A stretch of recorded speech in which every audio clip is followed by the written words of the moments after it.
দক্ষিণ চব্বিশ পরগনার বারুইপুরের টুম্পা দাস, তিনি একমাত্র রাজ্যের প্রথম মহিলা ডোম। বাবার মৃত্যুর পর 10 বছর ধরে তিনি সংসার সংগ্রামে বেঁচে থাকার জন্য লড়াই চালিয়ে যাচ্ছেন। একা হাতে বারুইপুরের পুরন্দরপুর মহাশ্মশানের দায়িত্ব সামলাচ্ছেন বছর 29-এর এই মহিলা ডোম। নাম নথিভুক্ত থেকে শুরু করে দেহ চুল্লিতে ঢোকানো পর্যন্ত সবটাই তিনি দায়িত্ব সহকারে পালন করেন। 2014 সালে বাবাকে হারান, তারপর সংসারের দায়িত্ব এসে পড়ে তাঁর কাঁধে। বাড়ির বড় মেয়ে সংসার সামলাতে কিছু না কিছু ভেবে যোগ দেন বাবার চাকরিতে। কল্যাণপুর অঞ্চলের পুরন্দরপুরেই তার বাড়ি। ছোট বোন, মা ও ভাইকে নিয়ে তার সংসার। সেই সংসার বাঁচাতে কোনো ভয় ভীতিকেই মনে আমল দেননি টুম্পা। কর্তব্যে অবিচল থেকে সকাল 8টা থেকে রাত 8টা পর্যন্ত দেহ সৎকার করে চলেছেন তিনি।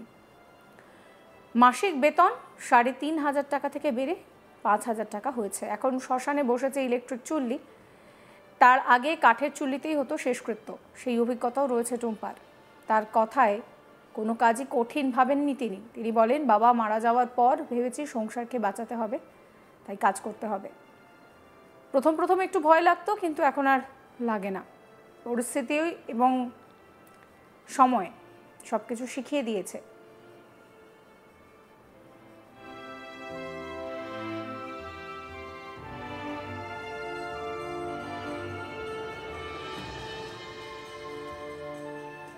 টুম্পারও বলছেন যে মরা মানুষের চেয়ে জীবিত মানুষকে নিয়ে ভয় অনেক বেশি। বেপরোয়া মনোভাবের এই টুম্পা জানিয়ে দেন যে সব প্রতিকূলতাকেই তিনি মেনে নিয়েছেন। কি বলছেন টুম্পা, শোনাবো।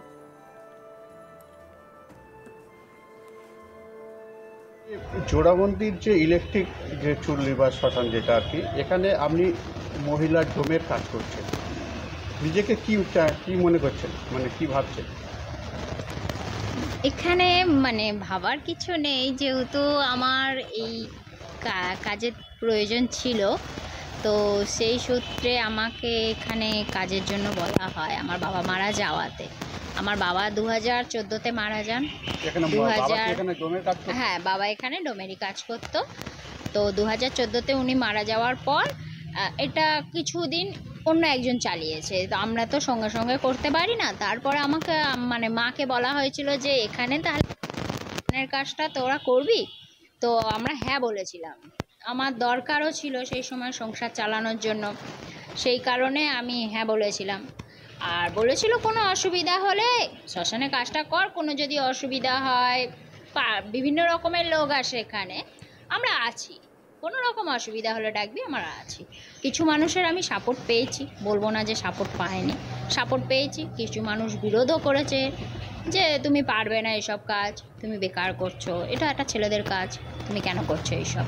অনেক যাত্রীর লোক এসেও আমাকে বলেছে তুমি পারবে না, ছেড়ে দাও, তোমার বাবা করেছে বলে কি আর তুমি করতে পারবে, তুমি একটা মেয়ে, তুমি এসব কাজ করতে পারবে না। তারপর রাত বিত্তিরে বিভিন্ন রকমের লোক আসবে, তোমাকে কে কতক্ষণ প্রোটেক্ট করবে, কার মনে কি আছে তার ঠিক আছে, এরকম। হ্যাঁ, এরকম অনেক কথা বলেছে, কিন্তু কেউ আমার প্রয়োজনীয়টা তা বোঝেনি যে আমি কেন এই কাজটা করছি, কি কারণে করছি। যার জন্য আমি সবাইয়ের কথা প্রথম খুব খারাপ লাগতো যে কেউ আমাকে সাপোর্ট করছে না।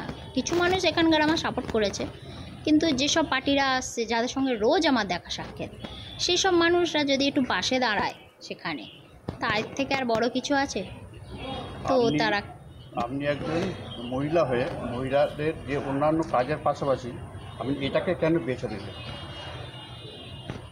এটা আমি যখন বেছে নিই, আমি সত্যি তখন বুঝিনি যে এটার জন্য আমার এত প্রবলেম হবে, পরে এত কিছু ফেস করতে হবে। আমি এটা বুঝতেই পারিনি যে বাকি যেসব মেয়েরা সুবিধা অসুবিধা অনুযায়ী কাজকর্ম করে, সেই হিসাবে আমিও এটা কাজ করছি। আমি এর আগেও নার্সের কাজ করেছি, তখন মানুষের কোনো প্রবলেম হয়নি, উল্টে আমাকে সুখ্যাত করতো, আমাকে বাহবা দিত যে না ভালো কাজ করছিস।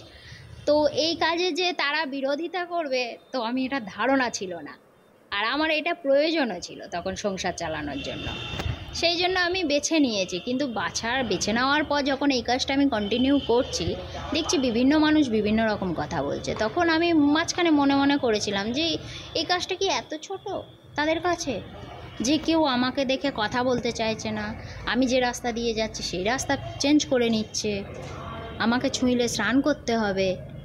এই আপনার এই মহিলা ডোমের কাজ করে এই আপনার কি পুরো সংসারটাই চলে এর উপরে? প্রথম আমার এই কাজের ওপরেই সংসারটা চলতো।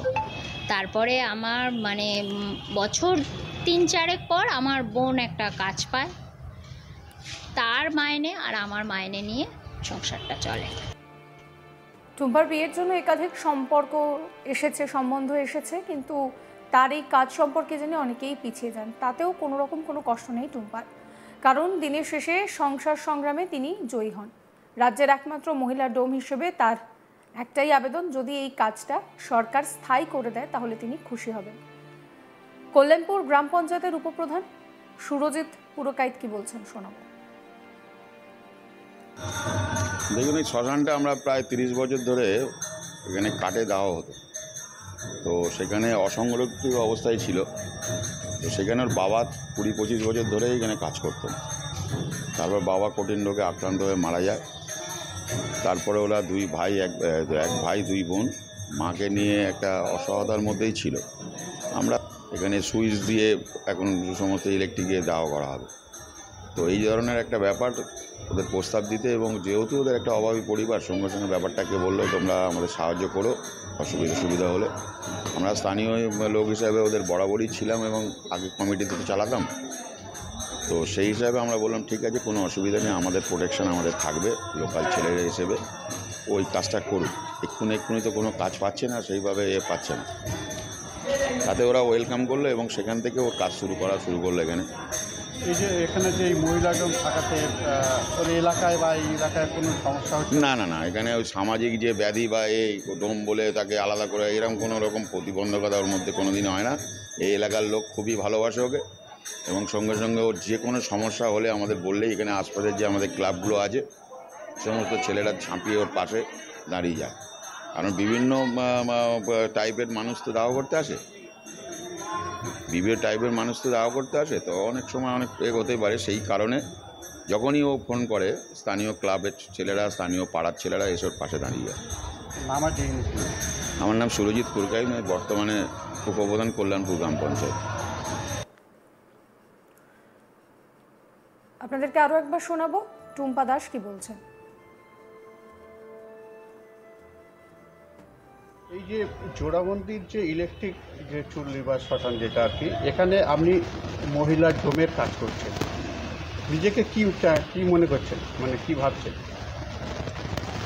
এখানে মানে ভাবার কিছু নেই, যেহেতু আমার এই কাজের প্রয়োজন ছিল, তো সেই সূত্রে আমাকে এখানে কাজের জন্য বলা হয়। আমার বাবা মারা যাওয়াতে, আমার বাবা 2014-তে মারা যান।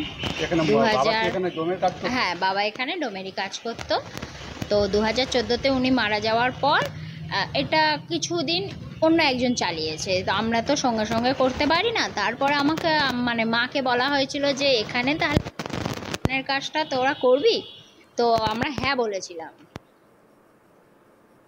সমস্ত খবরের আপডেটের জন্য আপনাদের নজর থাকুক আজ তাক বাংলায়। চ্যানেলটিকে সাবস্ক্রাইব করবেন, নোটিফিকেশন পেতে বেল আইকনে ক্লিক করবেন, ফলো করতে ভুলবেন না আজ তাক বাংলার হোয়াটসঅ্যাপ চ্যানেল।